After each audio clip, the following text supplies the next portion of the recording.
perfect day. Enjoy na yan.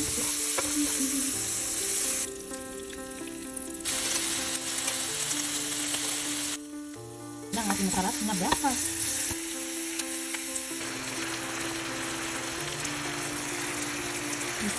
Tapos ito yung spoon pot.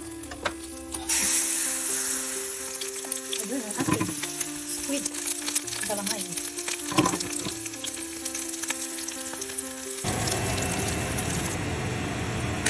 My fruit salad. Golden curly salad. 2 minutes. Perfect ang pagkaluto. Baked whiting fillet. Ayan. Ayun. Successful ang ating bicho. So ito siya. Buburan mo lang siya ng brown sugar or white sugar after siya maluto. Ganyan lang siya kabilis.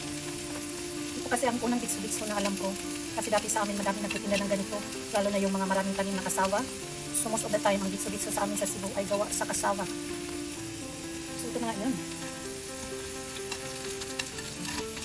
Bitso ni Mrs. G. Cebuano version. Cebu version. Hey.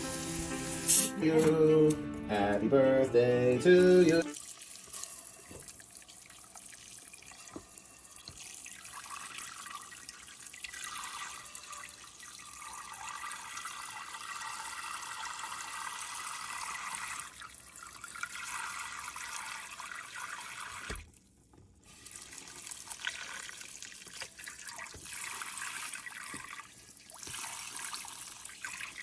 Please, happy Saturday!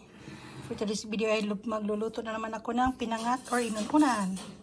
So ayan, meron tayong suka, asin,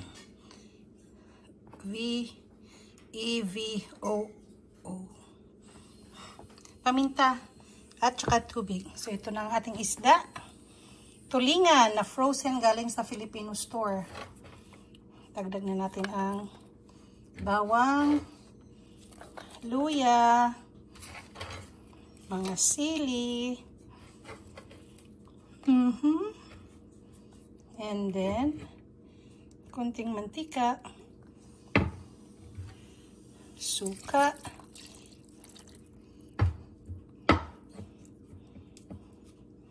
asin,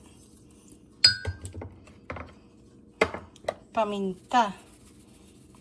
Okay, palagyan natin ng tubig. Sabaw. Okay, start na natin ang apoy. Ayan lang natin yung maluto. At ating babalikan mamaya. Mamaya magdagdag siguro ako ng okra at saka talong. Pagka malapit na siyang maluto. Lami-lami niya ito ang inununan.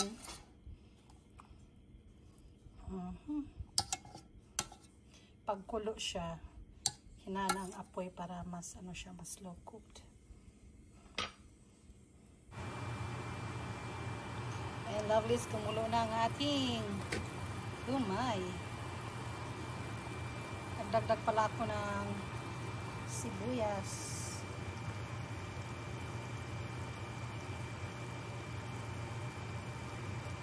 Ayan lang muna natin yan siya hanggang mapuyo-puyo ang tubig.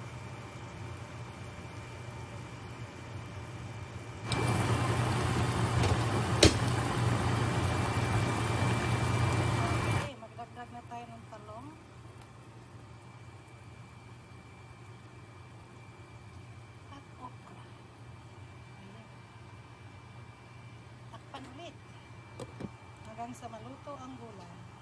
Luto na ang atong inununan. Luto ng okra ang talong. Mas tindot na ulahi ang okra o talong para di siya malata. Butang po siya sa babaw. Yun ang ating tulingan. Luto na. Oh.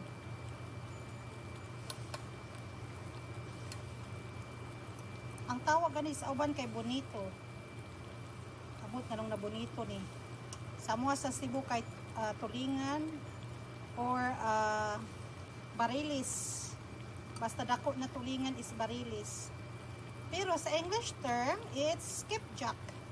Skipjack tuna. Skipjack tuna. Tuna.